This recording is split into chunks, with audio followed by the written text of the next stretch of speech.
खुदावंद का शुक्र अदा करते हैं आज के दिन के लिए और इन खूबसूरत लम्हात के लिए जो उसने हमें अता किए हैं। आज जो ख़ास मौजू है वो मसीही खिदमत में दयानतदारी, या यूँ कहिएगा खुदावंद की खिदमत में दयानतदारी है या नहीं, इस पर अमल करते हैं या नहीं। और जिन खूबसूरत मिसालों को मैंने चाहा है कि अपने आपके सामने रखूं, उनमें पहली खूबसूरत मिसाल जो है वो जिहाजी की है, अलीशा नबी के दौर की। अब उस दौर में बनी इसराइल अरामी कौम के गुलाम बन चुके थे। मुल्क अराम को मौजूदा दौर में मुल्क शाम भी कहते हैं, इनके वो गुलाम थे। और उन गुलामों में से एक प्यारी सी बच्ची, छोटी सी बच्ची जो है वो जनरल नुमान के घर में आई है। ज़र खरीद गुलाम, या जंगों में जो लूट मार होती थी उसमें बच्चे बच्चियों को भी वो लूट का माल समझ के ले जाते थे। लेकिन उस खूबसूरत बेटी की गवाही जनरल नुमान को बनी इसराइल के उस अजीम नबी के पास ले जाती है। बात बड़ी ही मामूली सी थी। उस बेटी ने अपने मालिक को कपड़े तब्दील करते देखा तो उसे नजर आया कि उसका मालिक कोढ़ी है। और उसने क्या कहा, अगर तू मेरे मुल्क में होता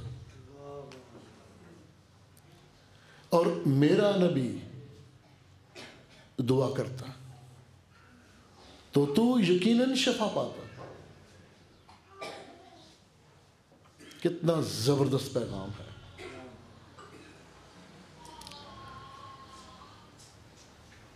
अपने खुदावंद को उसने याद किया, उसने अपने मुल्क को याद किया, उसने उस अजीम खादम को भी याद किया।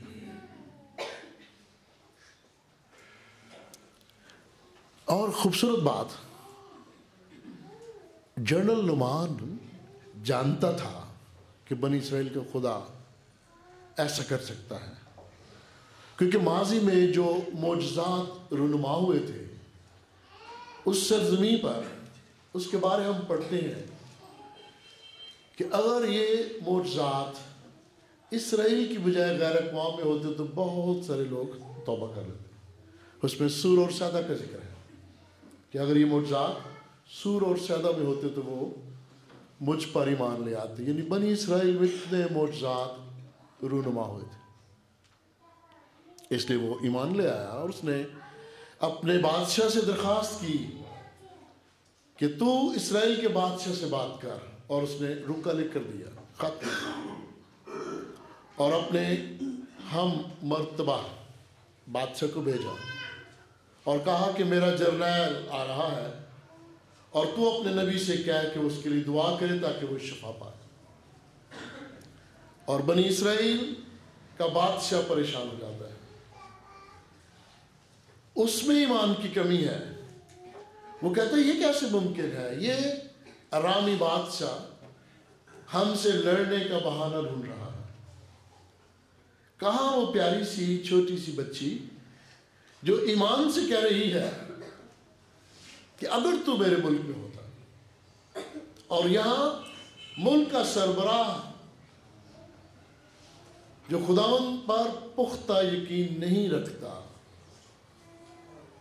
वो कह रहा है कि ये लड़ने का बहाना है, मेरा नबी कैसे शिफा दे सकता है। हालांकि शिफा तो खुदावंद ने देनी थी, उसका काम तो मांगना था ना, क्योंकि लिखा है मांगो तो पाओगे, दरवाज़ा खटखटाओ तो तुम्हारे वास्ते खोला जाएगा। और फिर एक और तंबीह भी कर दी है, अब तक तुमने मेरे नाम से कुछ नहीं मांगा, अब तक तुमने मेरे नाम से कुछ नहीं मांगा। इसकी तशरीह यह है बेशक आप कह सकते हैं जी हमने तो हज़ारों दफ़ा मांगा है, लेकिन ईमान से नहीं मांगा। अब तक तुमने मेरे नाम से, यानी ईमान से नहीं मांगा, सच्चे दिल से नहीं मांगा, अच्छी नीयत से नहीं मांगा, खुलूस से दिल से नहीं मांगा। या शायद मांगते हैं तो बस अपने लिए और साथ ही कहते हैं इसको न देना खुदा न, इसका बैठा देना, अच्छी नीयत से नहीं मांगा। और अजीजों, अलीशा को जब पता चलता है तो कहता है उसको आने दो, उसको बुलाओ। लेकिन अलीशा का खूबसूरत अंदाज मुझे बड़ा अच्छा लगा है। वो अपने घर से उठ के बाहर नहीं गया। वो जानता है कि दुनियावी लोग, इक़्तिदार में रहने वाले लोग जो है वो अपने आप को बड़ा समझते हैं, उनमें तकब्बर भी ज़्यादा होता है, और खुदा की खिदमत करने वाले लोगों को वो अदना जानते हैं। वो जानता था उस दौर में भी, आज भी यही सोच है।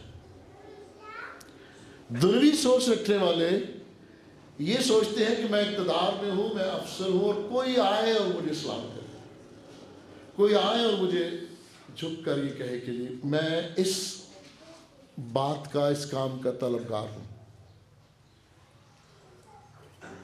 अलीशा ने उसको वो दुनियावी प्रोटोकॉल न दिया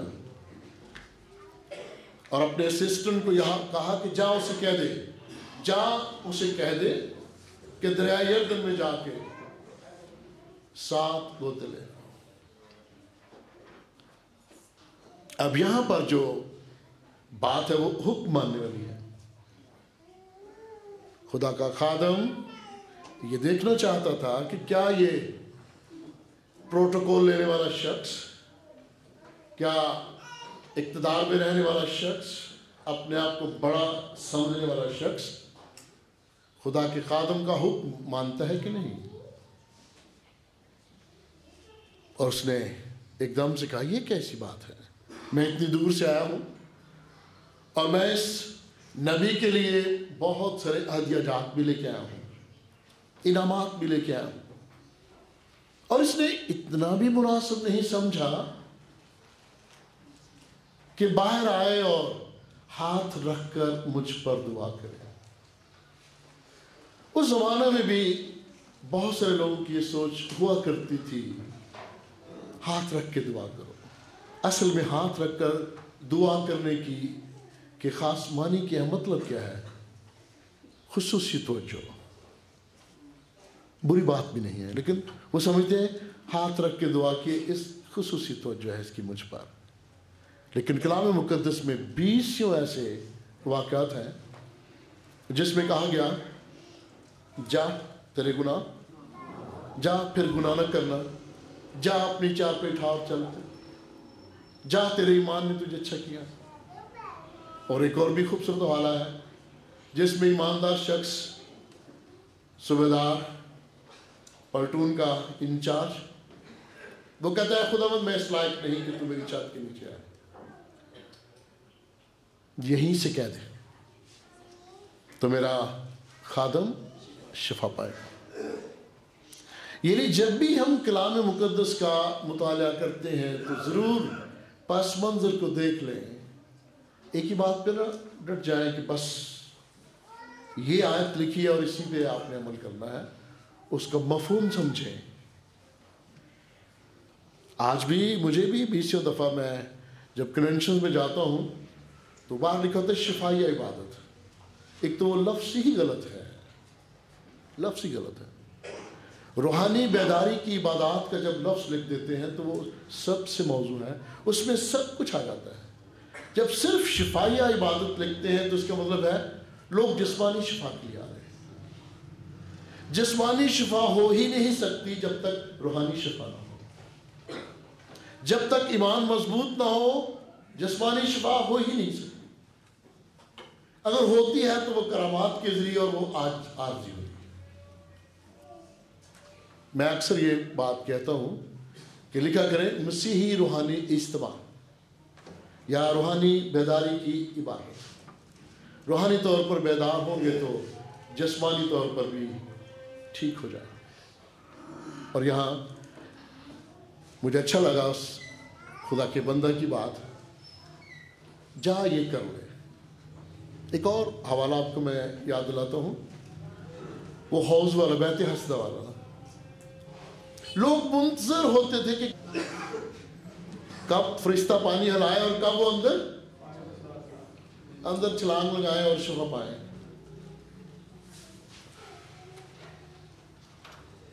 दही कब तक फरिश्ता के इंतजार करते रहोगे? मूसा भी जब दुआ कर रहा है ना, मुसलसल जंग हो रही है, तो हुक्म था कि चल अब एक्शन कर, अब अमल कर, आगे बढ़। प्यारी बहनों और प्यारे भाइयों, यहां बड़ी खूबसूरत बात,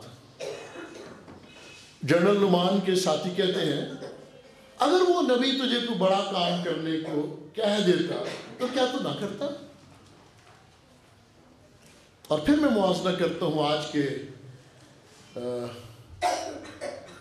बहुत सारे दुनियावी पीरों का, बुजुर्गान का, जब वो कह देते हैं ना एक बकरा लाओ और इतने पैसे लाओ और बाबा जी के लिए एक सूट लाओ, फिर लोग समझते हैं कि नहीं अब काम बनेगा। या वो कोई गरीब देख लो तो कहते हैं चल तू काला मुर्गा ला, यानी उसमें भी थोड़ी मुश्किल डाल देते हैं कि काला मुर्गा कहाँ से ढूंढेगा, और फिर उसका रेट पैसों का थोड़ा कम कर देते हैं और फिर कहते हैं कि चलो जी अब तो शफा पाएगा। सदका, वो भी समझते हैं सदका है। और फिर और क्या सिखा देते हैं, जिस मुर्गे का सदका दिया उसको बाहर छोड़ देते हैं और लोग खाते नहीं उसको, जिसने सदका दिया वो खाता नहीं।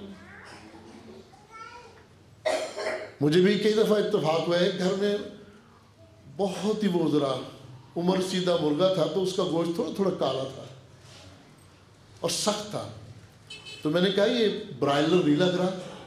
ब्रायलर तो आपको पता है ना बड़ा नरम सा होता है, तो कहने लगे देसी मुर्गा है। चले जी ठीक है, अच्छी बात है। मैंने कहा ये तो चबाया भी नहीं जाता, हजम कैसे होगा, टूटता भी नहीं है। एक बुजुर्ग बहन कहती है असल च सदके दा सजे, तो असी कहा चलो फिर पका लो, तो विच कई आंसर पाई साहब ने नहीं खाना।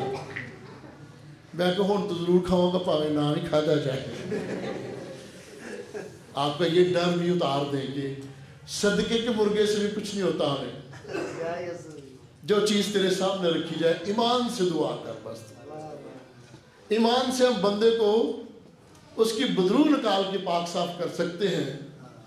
तो ईमान से मैंने कहा सदके के मुर्गे को हम बात नहीं करेंगे, करना तो खुदावंद है, हमने तो कहना ही है ना, मांगना ही है ना।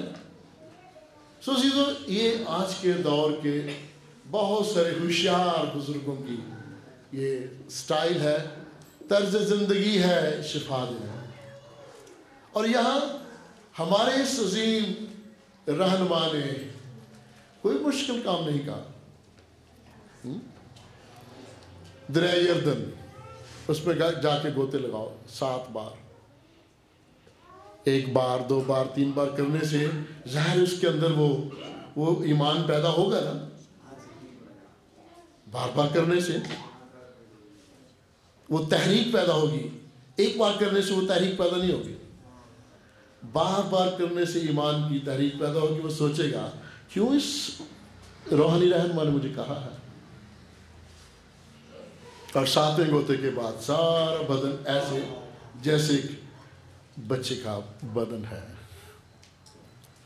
और फिर वो शुक्रगुजारी के तौर पर या इनाम के तौर पर, बड़े लोग तो शुक्रगुजारी नहीं कहेंगे ना, क्योंकि वो वैसे भी गैर कौम से ताल्लुक रखता था, वो इनाम देना चाहता था। और इनाम का एक और लफ्ज भी आप कह सकते हैं, शायद वो फीस देना चाहता था। और अलीशा ना वो इनाम ना वो फीस लेना चाहता था, वो शुक्रगुजारी नहीं थी, वो इनाम और फीस थी। तूने मेरा काम किया, मैंने तेरा कर दिया। ये इनाम और फीस है। शुक्रगुजारी है, ना भी मिले तो भी शुक्र हो खुदावंद तेरा, ना भी शिफा मिले, ना भी खुदावंद की बरकत जो हम चाहते हैं ना मिले तो भी खुदावंद तेरा शुक्र हो, क्योंकि मैं हर हालत में यही कहूंगा, खुदावंद तेरा शुक्र। और अजीजों, अलीशा ने उसे जाने दिया कि जा, और फिर उसकी अब दूसरी हालत देखिएगा। वो कहता अच्छा फिर मुझे इस्राएल की मट्टी लेकर जाने दो। मट्टी का ले जाओ। मट्टी क्यों लेके जाना चाहता था? मैं उस मट्टी से छोटा सा मस्बागा बनाऊंगा, वहां बैठूंगा। ये उस सरजमीन की मट्टी है जहां से मुझे शिफा मिली है। ये उस मुल्क की मट्टी है जहां का रूहानी रहनुमा रूहानी कुव्वत रखता है। ये उस मुल्क की मट्टी है जहां का खुदावंद जिंदा है और उसका कोई मुकाबला नहीं। कहते अब मैंने जान लिया कि इस्राएल के खुदा के सिवा और कोई खुदा नहीं है। यानी मशरिक़ वुस्ता के जो खुदा थे, जो ना बोलते थे और ना सुनते थे और ना सुन सकते थे, उन सारे खुदाओं से बड़ा जिंदा खुदा इस्राएल का खुदा है। और वो चला जाता है। यहां जो दूसरा किरदार है जिस पे आज हमने गौर करना है, वो ऐसे शख्स का किरदार है जो उस अजीम रहनुमा का असिस्टेंट है। और वो क्या कहता है? मेरे उस्ताद ने, मेरे रहनुमा ने इसे यूं ही जाने दिया। क्यों खाली जाने दिया? क्यों ना उससे कुछ लिया? लेना चाहिए था। अमीर आदमी है, बड़ा आदमी, ये भी सोच है आज के दौर में, आदमी ले लो इससे। गैर कानूनी तरीके से भी कहते ले लो, खैर से लेना, इन्हें को बहुत ले लो। और यहां उसने सोचा कि मैं पीछे जाऊं, इरादा किया, पीछे गया, दौड़ के गया कहीं वो दूर न चला जाए। और वहां जाके अजीजों क्या कहता है? पहला झूठ। अभी अभी दो खादम आए हैं, अभी अभी दो खादम आए हैं, उनके लिए चाहिए 2 जोड़े कपड़े और 1 कंतार चांदी। यानी मैं उनके लिए लेना चाहता हूं ताकि उनका गुजारा हो सके। कपड़ा चाहिए, चांदी चाहिए, जिसे वो बेचकर अपना घर का इंतजाम करेंगे। बज़ाहिर कितनी अच्छी सोच लगती है कि ये दूसरे के लिए मांग रहा है, अपने लिए नहीं। लेकिन दिल में क्या कह रहा था? मेरे आका ने से यूं ही जाने दिया है। झूठ। आज के दौर में भी मैं अक्सर देखता हूं अपनी तंजीमों में अजीजों या सियासी निज़ाम में, बहुत सारे जो इस तरह के लोग कहेंगे बड़ा साहब आंदा है, ऐ छोटा साहब बन जाता है, ऐ काम करो, ऐ दो। ना छोटे साहब को पता होता है ना बड़े साहब को पता होता है। ये भी इंसानी फितरत है। और फिर वो इतना खुश हुआ, प्रोटोकॉल वाला शख्स जो तकब्बर से भरा हुआ था, जिसका शिकवा था कि रूहानी रहनुमा अलीशा नबी मुझे उठ के बाहर मिलने के लिए क्यों नहीं आया। अब उसमें तब्दीली देखिएगा।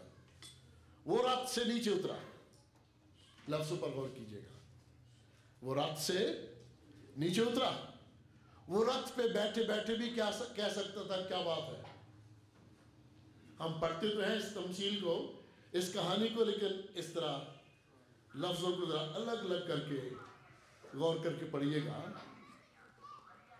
वो रथ पे बैठा रहता, किसी मुलाजिम को कहता उधर अलीशा के मुलाजिम से पूछ ये क्यों आया। लेकिन अब वो खुदावन की बरकत पा लेने के बाद बदल चुका है। जब हम खुदावन की बरकत पा लेते हैं तो फिर हमें तब्दीली नजर आनी चाहिए। खुदावन का कलाम पढ़ते हैं तो तब्दीली नजर आनी चाहिए। इबादत गाहों में मुसलसल जाते हैं तो तब्दीली नजर आनी चाहिए। अच्छे लोगों के साथ बैठते हैं तो तब्दीली नजर आनी चाहिए। मसीही गैर मसीहों में बैठते हैं तो फर्क नजर आना चाहिए। और वो क्या पूछता है, क्या बात है, क्यों आया है? और उसने मुद्दा बयान किया, 2 जोड़े कपड़े और 1 कंतार चांदी। और वो खुश होकर कहता है 2 कंतार ले ले, तूने खादम के लिए मांगा है। और अब उसके दिल में खादम के लिए कितनी मोहब्बत है कि अगरचे शफा खुदा ने दी है, पर खादम के वसीले मुझे शफा मिली है। और उस अजीम रहनुमा ने कुछ नहीं लिया। अब ये कोई दूसरा खादम आया है जो जरूरतमंद है, है 2 जोड़े कपड़े और 1 कंतार चांदी, इसको 2 कंतार। और अजीजों वो साथ ये करता है, मेरे मुलाजिम 2 कंतार चांदी अपने कंधों पर रखेंगे, भारी थी, बोरे में बंद थी, और वो तुझे घर छोड़ के आएंगे। प्रोटोकॉल लेने वाला शख्स अजीम रहनुमा के असिस्टेंट को भी प्रोटोकॉल दे रहा है। और फिर जो झूठा असिस्टेंट है, जिहाजी, जो झूठ बोल रहा है, दिल में चोरी है, वो घर के करीब आके कहता है यही रख दो, मेरे घर तक न जाना, पता नहीं चल रहा है। और कहते हैं यहीं रख दो, और वो चले जाते। और उसके बाद वो जाहिर है कहीं ना कहीं रुकवा देता है। और उसके बाद वो अलीशा के सामने उसके कमरे में जाता है, और वो समझता है किसी को कुछ पता नहीं है।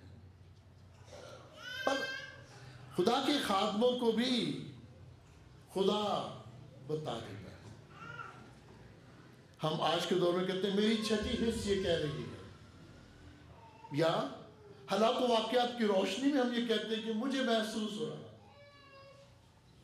कुछ लोग इससे बढ़कर कहते हैं मुझे खुदावंद की आवाज आ रही है कि ऐसा हो जाएगा, ऐसा हुआ। तीनों मुमकिनात हैं ये। और जब अलीशा पूछता है कि तू कहां से आया है, तो वो क्या कहता है, मैं तो कहीं गया ही नहीं था। पहला झूठ। और फिर कहा नबी ने, जब वो रथ से नीचे उतरा, ये नहीं कहा जब तू दौड़ के पीछे जा रहा था, ये नहीं कहा जब तूने जाके ये मांगा था, जब वो रथ से नीचे उतरा। नबी को भी नुमान की ये बात अच्छी लगी कि वो जो यहां से सबक सीख के गया है उसमें हलीमी आई है। वो जो रथ से नीचे उतरा तो वो बोला क्या देने के लिए तू उतरा था, यानी उसने तेरा एहतराम किया था। और फिर कहा आए जिहाजी, क्या यही वक्त था माल लेने का, बैल लेने का, जैतून लेने का? सारी चीजों के नाम लिखती है। ये नहीं कोई भी दुनियावी चीज लेने का अब वक्त नहीं था। सब्र करता, सब्र करता। खुदा की कुदरत को देखता, जरा सब्र करता। कुछ लोग हैं अजीजों, थोड़ी ही देर किसी की नौकरी मुलाजमत करते हैं तो फौरन उसके बारे में एक खाका बना लेते हैं जहन में, बंदा इन्हें दोनों ने कोई लगता है चंगा नहीं गा, कोई देंदा नहीं, बहुता फ्री भी नहीं होता, तनख्वाह तो अलावा जी कुछ भी नहीं देता। ये इस तरह की बातें दिल में सोचने लगते हैं।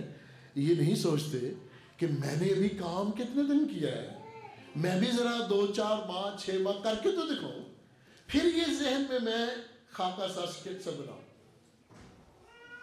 और फिर अभी वक्त नहीं था लेने का, यानी तू खुदा को काम करने देता, खुदा की रूह को काम करने देता, जरा सब्र कर। उसने भी जाके गवाही देनी है अपने देश में। वो वादा कर गया है कि अब मैं सिर्फ और सिर्फ इस्राएल के खुदा की प्रस्तुत करूंगा। लेकिन अपनी मजबूरी बताई, चूंकि मैं मुलाजिम हूं, अगर मुझे अपने बादशाह के साथ रमून के मंदिर में जाना पड़े और बादशाह अगर झुक रहा है तो अदब अदार मुझे भी उसके साथ ऐसे झुकना पड़ेगा। उस बात में मेरा खुदा मुझसे नाराज ना हो। अमेरिका के एक मशहूर मारूफ सदर हो गुजरा है, सदर रोनाल्ड रेगन। ये 80 की दहाई की बात है। उन दिनों में मैं कोरिया में तालिब इल्म था। मैंने कोरियन अखबारात में पढ़ा, और चूंकि वो वहाँ पर मसीही माहौल देखने में आता है, और अखबारात ने सदर रेगन की खबर बड़ी शहसुर्खियों के साथ लिखी कि सदर रेगन ने वहाँ, उन्होंने किसी ऐसी कब्र पे जाना था जो उनका हीरो था, और मुल्क के सदूर जब एक दूसरे मुल्क में जाते हैं तो मुल्क के जो बानी होते हैं, कायद होते हैं, उनके मज़ारों पे जाके फूल चढ़ाते हैं। तो रेगन ने कहा था कि मैं फूल चढ़ाने की रस्म तो अदा कर दूंगा, पर उस कब्र या उस मकबरे पे जाके झुकूंगा नहीं। ये मेरे अकीदे के खिलाफ। उनके साथ सिपाही होते हैं जो फूल पकड़ के वहाँ रख देते हैं, और उस हुकूमत ने कहा ठीक है, हम आपके अकीदे की कदर करते हैं, पर ये बात तो तब है ना जब किसी का ईमान मजबूत हो, तो उसमें जुर्रत हो तो ये कहेगा ना। तो इसके ज़हन में है जहाजी के कि ये मुझे करना पड़ेगा क्योंकि मैं मुताहिद हूँ। अगर मैं बादशाह को कहूँ कि मैंने ऐसा नहीं करना तो मुझे मुरवा डालेगा। लेकिन मट्टी मैं लेके जाता हूँ, मैंने अलग से मसबगा बना के अपने उस अजीम खुदा की प्रस्तुत करनी है।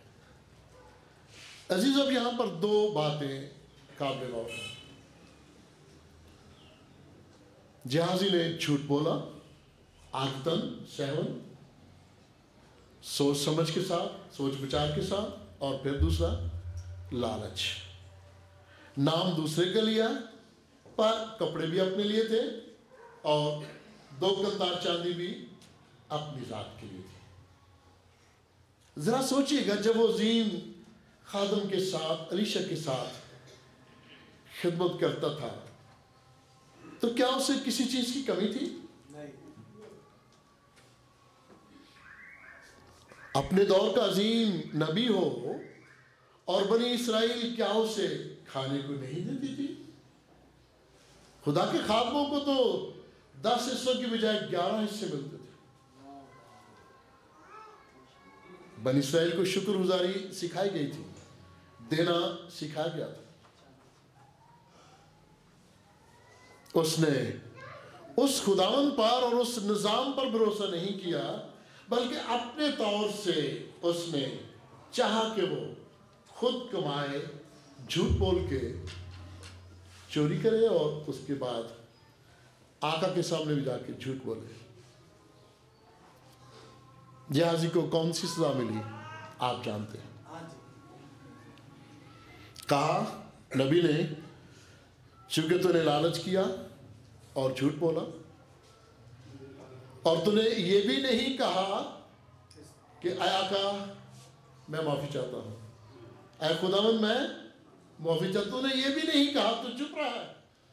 अब जनरल नुमान का जो कोड है, ना सिर्फ तुझे बल्कि तेरी पुश्त को भी लगा रहेगा। और फिर उसे नबी की नजरों से दूर कर दिया गया। दूसरा बड़ा ही खूबसूरत हवाला जो आज पढ़ा गया है वो दाऊद नबी का है। इसमें झूठ और लालच है, और वहां क्या है? नबी गरीब आदमी की बीवी छीन लेता है, लालच आता है, और गरीब आदमी मुल्क को कौम की खातिर महाज पर जंग लड़ रहा है। और बादशाह को जो बहुत सारी जंगें लड़ने के बाद अब जर्नैलों के कहने पर महल में रखा जाता है कि अब तू इस उम्र में ना जाना, ना लड़ना। शायद उम्र 50 हो, शायद 60 हो, लेकिन ये था कि अब तू नहीं जाएगा। और बादशाह जब तन्हा है, नबी जब तन्हा है, तो उस तन्हाई में इब्लीस उस पर हमला करता है। उसके दिल में अजीबो गरीब ख्यालात जन्म लेते हैं। पड़ोसी की बीवी को देखता है जो दूसरे घर में है, अपने महल से उसको बुलवाता है, ज़िना करता है, और 2 महीने के बाद वो बादशाह को पैगाम पहुंचाती है कि मैं हामला हूँ। और बादशाह उसके बाद करता है, उसके बंदे हित्तियोरिया को बुलाता है ताकि वो आए और चंद दिन यहाँ रहे और अपने घर जाए, और कल को मैं ये कह सकूं कि ये अपने खामन से हमला है, मुझसे हमला नहीं है। वो चाल भी कामयाब ना हुई। हित्तियोरिया आया पर महल में रहा, वो अपने घर न गया, और उसने बनी इसराइल की रवायत के मुताबिक और शरीयत के कहने पर, या शरीयत के मुताबिक, शरीयत क्या कहती थी कि जब तुम जंग में भी जाओ तो अपने आप को नापाक न करना, पाक हालत में जाना, और जब तुम मेरा नाम लो तो पता हो कि तुम पाक हालत में हो, जिस्मानी लिहाज। और दूसरी बात थी कि जब तक जंग खत्म नहीं होती हम अपने घरों में नहीं जाएंगे। वो नहीं गया। फिर उसने क्या चालाकी की, अगले दिन उसको शराब पिलाकर मुतवाला किया ताकि अब शायद जाए, तो फिर नहीं गया। फिर तीसरी चाल क्या चली, अपने करीबी जर्नैल को कहा, और वो भी कैसे, उसी को खत दिया है, उसी को खत लिख के बंद करके दिया है, ये जर्नैल को देना। अब यहां पर बहुत सारे आलम लिखते हैं कि हित्तियोरिया शायद अनपढ़ था, पढ़ नहीं सका। कुछ आलम कहते हैं कि नहीं, उसने एहतरामन बादशाह का खत नहीं खोला, वो लिफाफा नहीं खोला कि ये फलां जर्नैल के नाम है, मैं क्यों खोलूं। कभी इस पे भी गौर किया आपने? गौर करने की बात, उस इंसान का किरदार, लिफाफा नहीं खोला, अपने मौत के परवाने को खुद लेके जा रहा है। और अजीजों, वो खत जाकर उस जर्नैल को देता है, वो पढ़ता है और बादशाह को हुक्म मानता है, उसको फ्रंट लाइन पे आगे भेजता है ताकि वहां दुश्मन की तलवार से हलाक हो जाए। और अगर हलाक हो जाएगा तो मसला सारा क्लियर है, वाज़ेह है कि दाऊद बेवा के साथ शादी कर सकता है शरई लिहाज से। देखिए हम शरीयत का कैसे इस्तेमाल करते हैं, मजहब का बेजा इस्तेमाल। ये जो आज हम कहते हैं जी मजहब की ये शिक हमें पसंद नहीं है, ज़माना कदीम में बनी इसराइल में भी यही चलता था। अखिया की बीवी, अखिया बादशाह की बीवी इज़बल भी, उसने भी इल्ज़ाम लगा दिया कि ये खुदा और नबी के खिलाफ और बादशाह के खिलाफ बोलते, लिहाजा इसे कत्ल किया जाए। और चक्कर क्या था, उसका जो घर था, उसका जो प्लॉट था, वो बादशाह के महल के करीब था, उसे वो हथियाना चाहते थे और मजहब का गलत इस्तेमाल किया। और आज अपनी जिंदगी में हम 20 ऐसे वाक़या देखते हैं। और यहाँ जर्नैल ने भी वही किया जो बादशाह का हुक्म था। बंदा मर गया और अब उसने पैगाम भिजवाना है, और वो भी बड़ी प्यारी कहानी है यहाँ पर, बड़े तरीके से बादशाह को बताना जाके, जो बंदा भेजा कि बादशाह इस साइड पे हमारे लोग इतने मारे गए, उधर इतने मारे गए, तो बादशाह को गुस्सा आएगा, कितनी ताकतवर बनी इस्राएल की फौज, इतने मारे गए, वो फौरन गुस्से में आएगा। तो फिर एकदम बताना कि हित्तियोरिया भी मारा गया, तो बादशाह खुश हो जाएगा कि मेरा मकसद पूरा हो, और ऐसा ही हुआ अज़ीज़ों। उसके बाद जो काबिल गौर आज की बात है, बादशाह बैतशबा को अपनी बीवी बना लेता है, और कौन है जो जुर्रत करे कि बादशाह को कहे कि बादशाह तूने गलत किया है। ये सारा चोरी चोरी हुआ है, खुफिया खुफिया काम। पर खुदा जो दिलों, इरादों, सोचों से वाकिफ है, वो किसको भेजता है? फिर छोटे नबी को इस्तेमाल करता है, नातन नबी को, जो उसका मुतहद है। लेकिन जब मुतहद को भी खुदा जुर्रत और दिलेरी देता है, तो मुतहद भी बोल उठते हैं। घरों में भी बहनों, माँ बाप से जब गलती हो जाती है तो बच्चे भी बसा औकात बोल पड़ते हैं और कहते हैं अबू जी अब मैं बच्चा नहीं रहा, अबू जी ये गलत है। और कि जब बाप कहता है और तू मुझसे होशियार बन रहा है।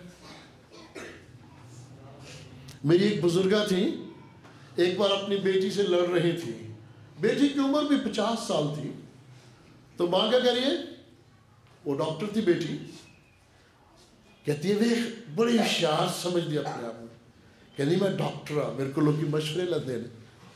तो माँ क्या करिए, तेनू डॉक्टर बनाया कि नहीं सी? तो मैं बड़ा हंस रहा था, मैंने कहा माँ जी बनाया तो तुसी सी,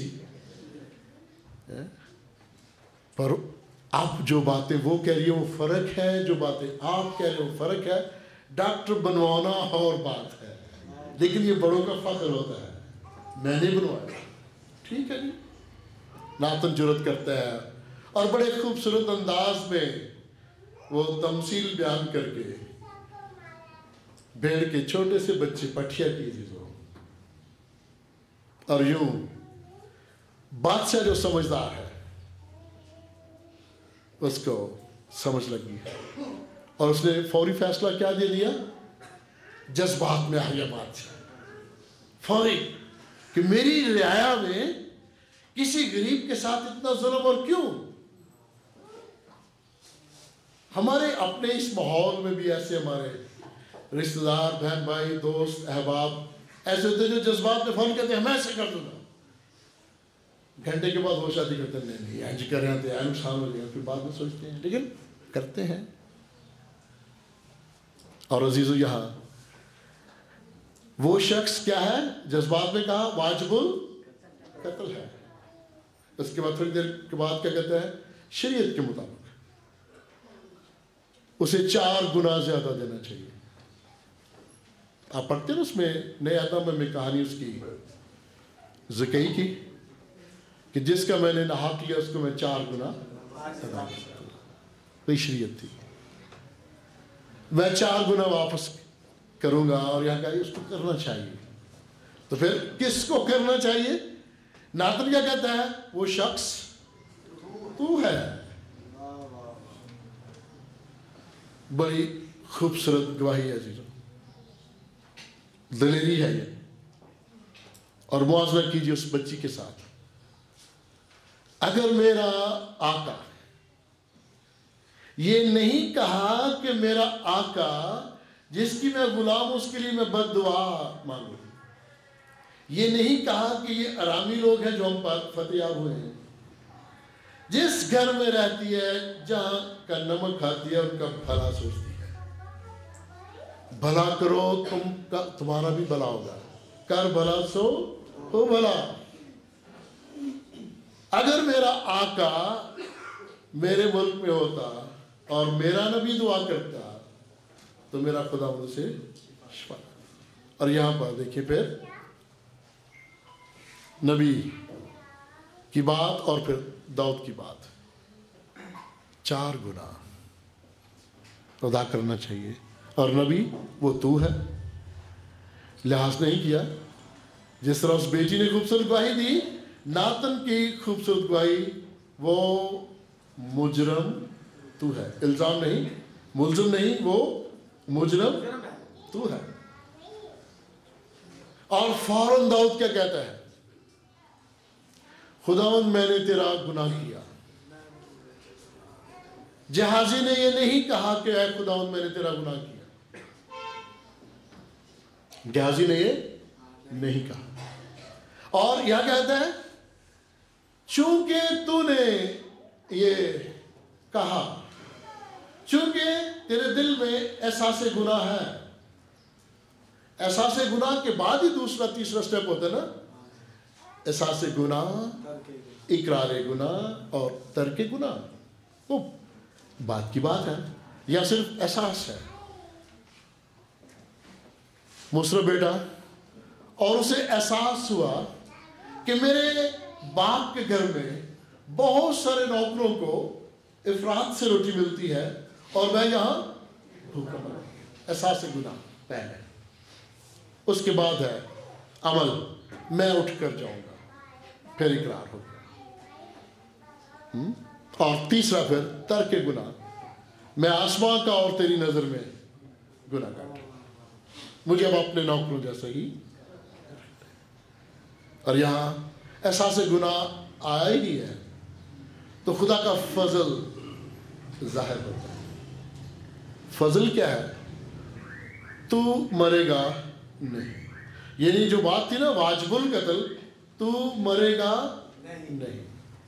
पर आज के दौर में जब हम फजल को टोटली इस अंदाज से देखते हैं कि अब मेरे सारे गुनाह जो मैं रोज करता हूं उसकी कोई सजा नहीं मिलेगी, तो हम फजल पर फिर जोर दे देते हैं बहुत ज्यादा।